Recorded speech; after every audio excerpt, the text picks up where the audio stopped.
Dans l'épisode précédent sur le remplacement des flexibles de frein avant sur une BMW E46. Après avoir mis sur chandelle la voiture,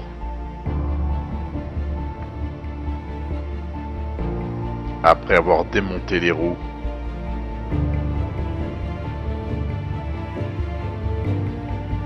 après avoir remplacé les flexibles de frein avant,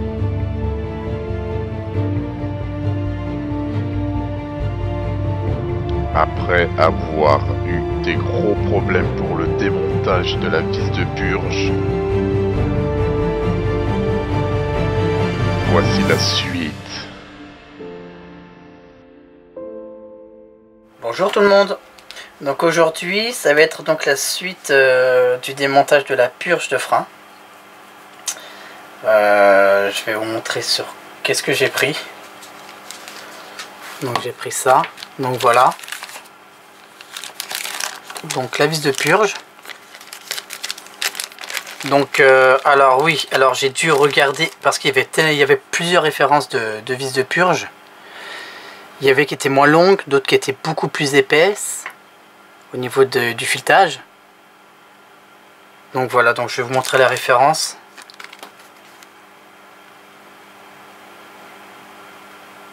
Donc ça sera la référence exacte à prendre. Enfin pour mon type de cas en tout cas. Donc la vis et bon, on va dire je vais spoiler. Ça va être le capteur PDC, donc à ultrasons. Donc ça sera dans une prochaine vidéo qui va me permettre en fait de remplacer le problème qu'on a vu avec le logiciel. Donc voilà. Donc ça sera dans une prochaine vidéo. Donc j'ai acheté ça, un extracteur de boulons. Donc pour arrondi ou endommagé, pour les pattes vis qui ont été endommagées. Donc ça se présente comme ça.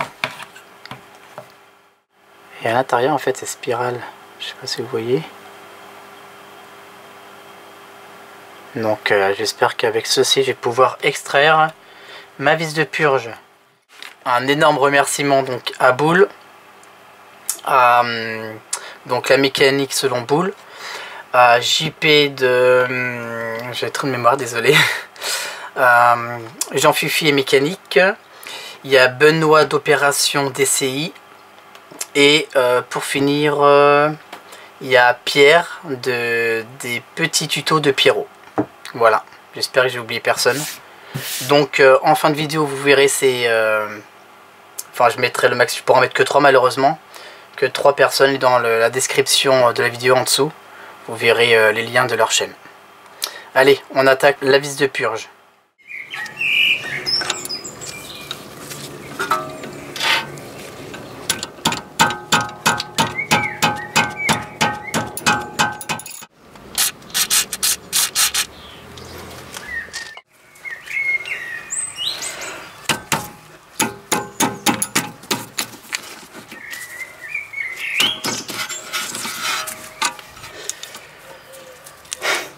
C'est un désastre, c'est encore pire. Bon.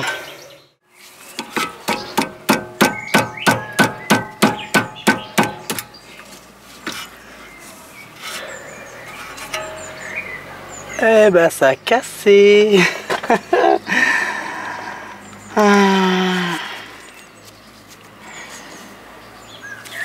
Bon bah c'était vraiment grippé puisque pour que ça casse comme ça honnêtement. Bon bah finalement je vais devoir donc démonter l'étrier. Donc puisque je serai obligé de percer la vis. Parce que vu dans l'état qu'elle est malheureusement c'est un échec.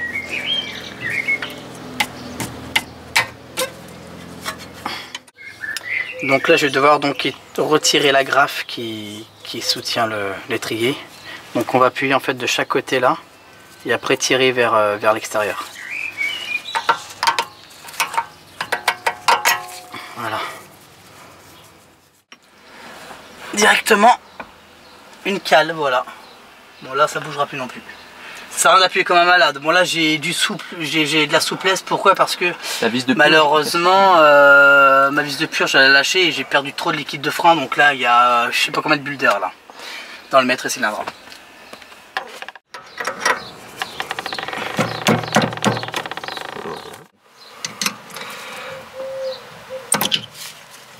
De une, de deux.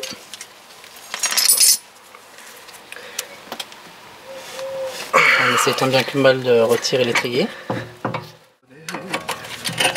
Y'a rien qui me résiste, poids de kiki. On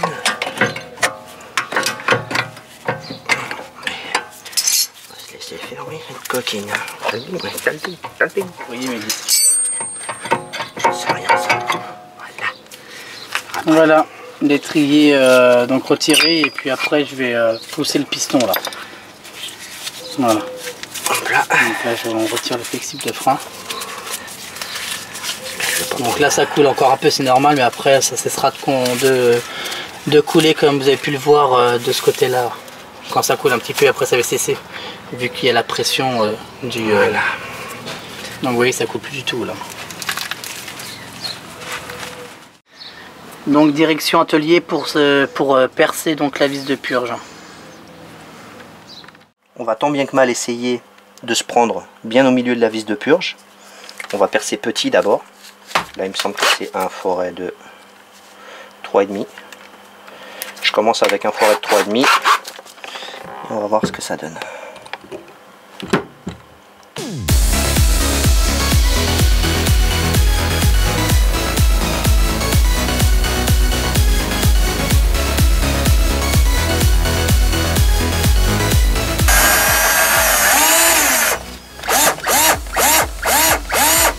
Ça peut pas venir. Il n'y a rien qui fait.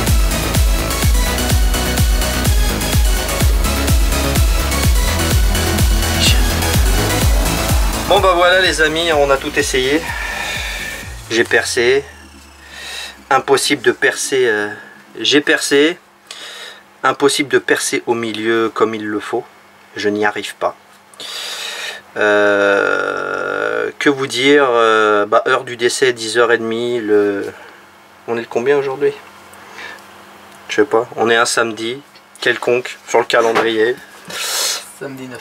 On est le samedi 9 juin. Donc les amis aussi, comme vous pouvez le voir, l'étrier au moment du démontage tout à l'heure, j'avais essayé de repousser le piston à la main. En règle générale, à la main ça vient, ou même avec une pince multiple ça vient relativement facilement. Et puis on s'est rendu compte qu'en fait le soufflet était percé ici, juste là. Juste là, le soufflet est percé et ça se voit que c'est pas d'aujourd'hui, quoi. Comme vous pouvez le voir, regardez, il y a de l'eau. Il y a de l'eau qui est rentrée à l'intérieur. Là, je viens de le déchirer exprès.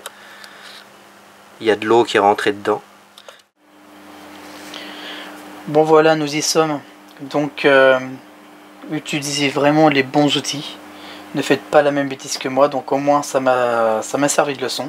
Et surtout, comme ça, grâce à mes bêtises, vous avez pu voir ce qu'il fallait ou pas faire. Donc c'est vraiment primordial d'utiliser des bons outils pour faire ce type d'intervention, quoi. Donc j'ai dû racheter 2 étriers. Donc exactement les mêmes modèles que ceux que j'avais d'origine. Donc des ATE. Donc je vais regarder si c'est les mêmes.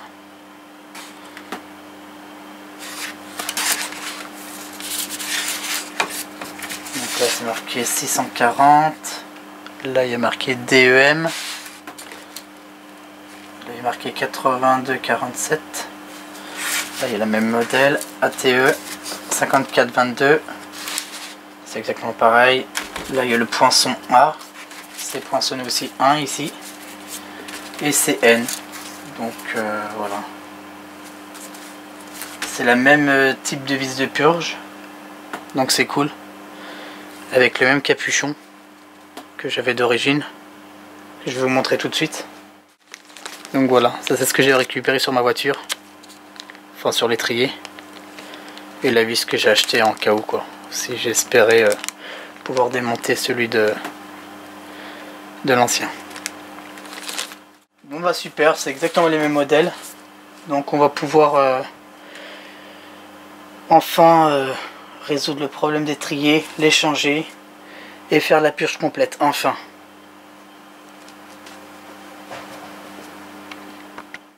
Donc maintenant, ce qui est préconisé par le constructeur, c'est de nettoyer donc la surface qui est là et la graisser légèrement.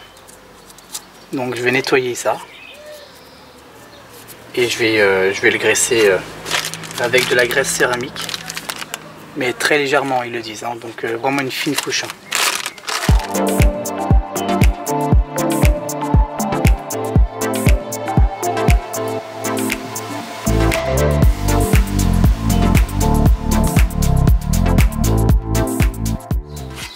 Donc maintenant qu'on est bien nettoyé, qu'on a fait le maximum, je vais pouvoir mettre de la graisse.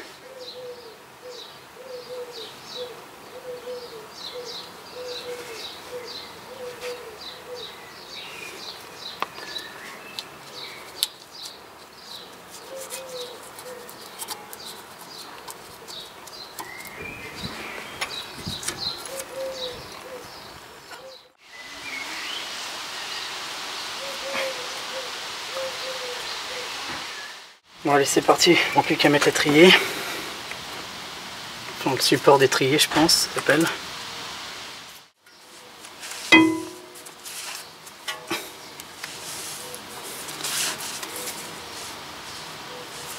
Voilà. Donc après je mettrai un petit coup de serrage. Donc vous voyez, il y a des petites agrafes, hein. Il suffit simplement de l'enfoncer.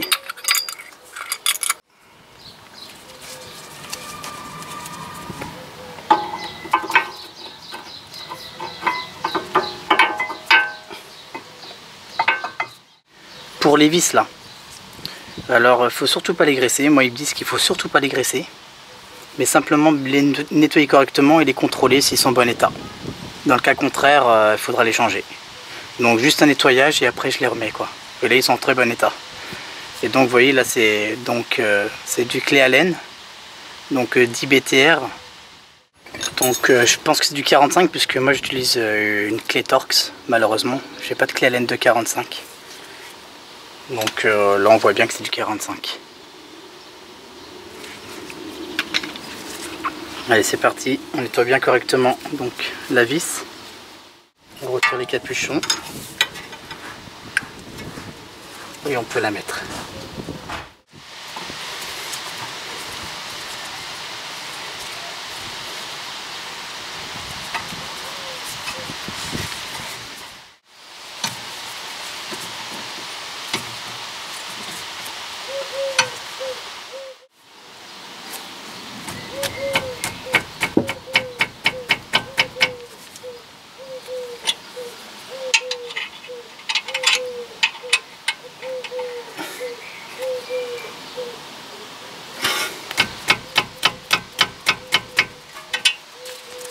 Voilà, on n'oublie pas de remettre les capuchons.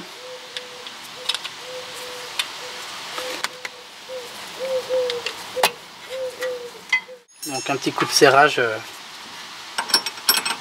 du flexible de frein.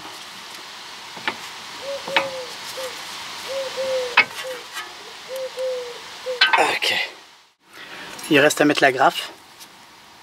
Donc pour la graffe, je vais aussi la nettoyer. Donc un petit coup de nettoyant frein et de la brosse métallique.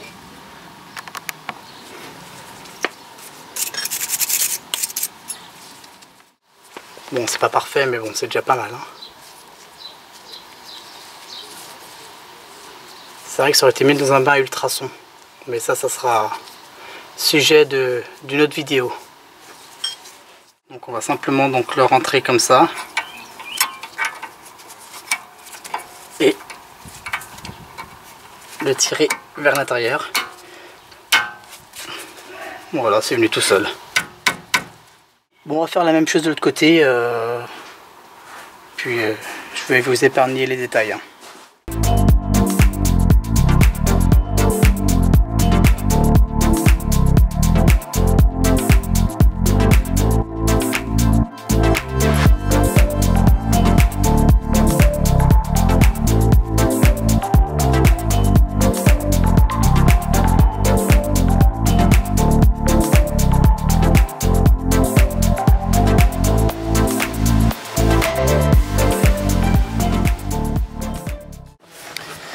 Donc pour la purge, je vais utiliser cet outil-là.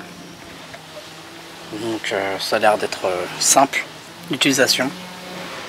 Donc en fait, je vais utiliser ma roue de secours pour pouvoir faire en fait une purge automatique. Ça évitera que une deuxième personne soit au volant et appuie plusieurs fois sur la pédale de frein. Donc maintenant, une fois que mes étriers ont été changés, j'ai retiré la cale. Donc je l'ai pas mis en vidéo, hein, ça sert à rien.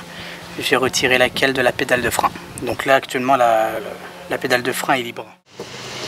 Donc vu que je dois renouveler le liquide de frein, ce que je vais faire.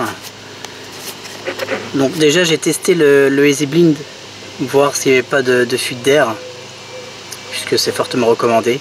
Donc je l'ai testé. J'ai gonflé mon pneu à 1 barre 4 maximum. Faut pas dépasser l'1 barre 4 pour optimiser la purge. Voilà. Donc je vais retirer le maximum de liquide, donc de l'ancien liquide, et je vais essayer de le mettre au minimum, donc ce qui est en dessous là. Donc voilà, parce que sinon on peut désamorcer le maître cylindre. Faut surtout pas le vider complètement le bocal. Bon, faut compter environ 2 seringues plus 30 millilitres. Voilà. Donc après je vais remettre du liquide de frein propre, du DOT 4 pour mon cas. Donc regardez la qualité de l'eau, bah, elle est noire quoi, enfin du liquide de frein plutôt.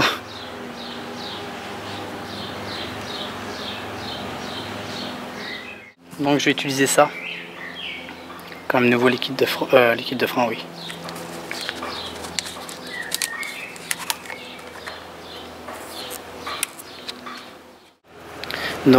Donc maintenant l'objectif, il faut qu'elle soit comme ça en fait, la purge, une fois que j'aurai tout vidé.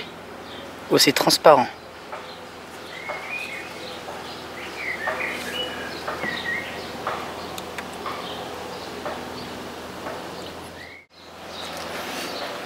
Bon, j'ai mis des torchons comme ça, si jamais à côté, il n'y a pas de souci.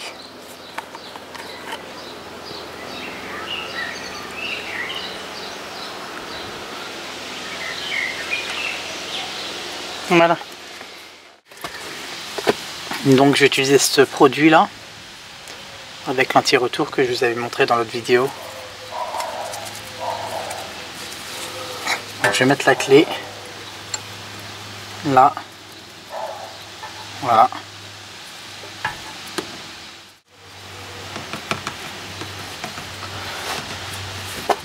Et cette fois,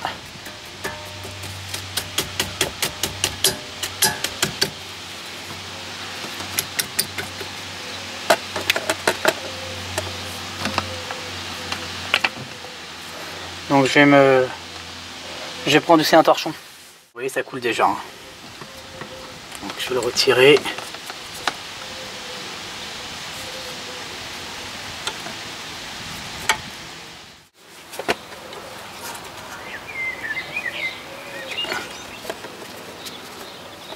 Ah, ça vient tout seul. Je sais pas si vous voyez. On va essayer de mettre ça là.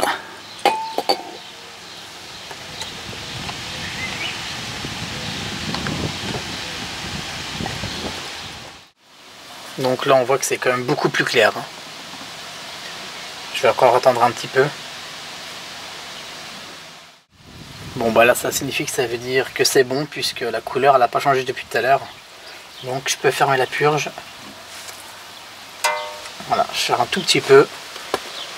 Pas comme une brute, ça suffit. Hein.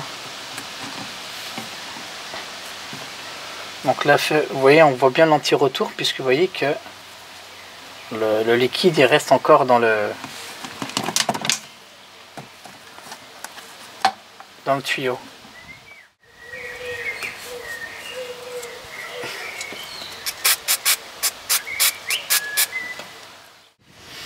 Voilà, maintenant on attaque arrière gauche. Donc là on est arrière gauche de la voiture pour la purge.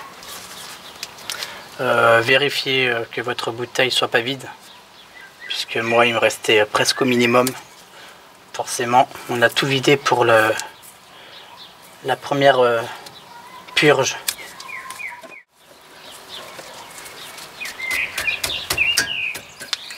voyez, ça vient vraiment tout seul. Donc ouais, quand on est bien équipé... Voilà, c'est bon, ça devient clair.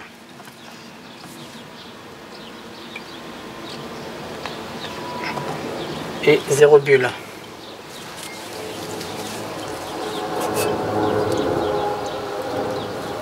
Voilà.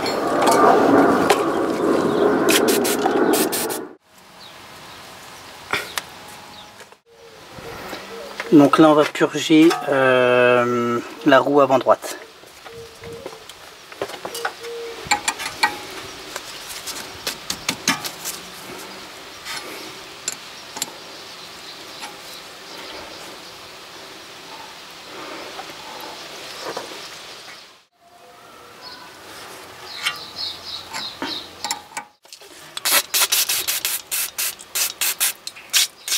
Bon, il ne reste plus que la roue avant gauche et c'est bon, la purge complète est faite.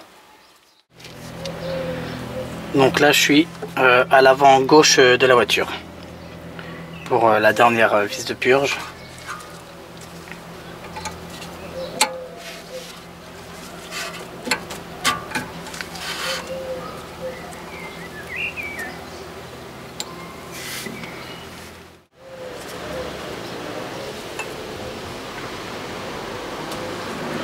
Donc on serre mais pas fortement, ça sert à rien, hein. Je le dis à chaque fois mais bon.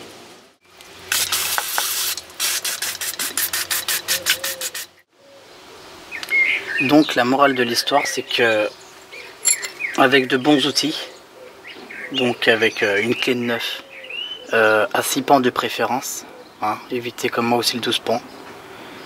Honnêtement bon, avec le 12 pans c'est passé sans problème aussi. Mais cela prouve que, vous voyez, tous les autres purges, j'ai eu aucun problème pour pouvoir les démonter. Donc soyez munis correctement d'outillage et il n'y aura aucun problème. Ça évitera d'avoir fait tout ce qu'on a fait jusqu'à présent pour une simple vis de purge. Et surtout des économies pour les trier, quoi. Donc la vidéo touche à sa fin. Il me restera juste les roues à reposer. Donc faut les serrer à 110 Nm. Donc je les serrerai, moi j'ai la clé dynamométrique. En revanche pour serrer donc les étriers, j'avais pas de clé dynamométrique donc je les serrais fortement. Mais comme je l'ai dit tout à l'heure, c'est entre je crois que c'est entre 25 et 35 Nm. Donc moi je l'ai mis à 30 Nm, enfin j'ai essayé de faire comme je pouvais quoi. Allez, à très bientôt, ciao. J'ai oublié de vous dire un truc très important. Avant de prendre la route, appuyez plusieurs fois sur la pédale pour que les plaquettes puissent se serrer correctement parce que là vous voyez il y a du jeu là.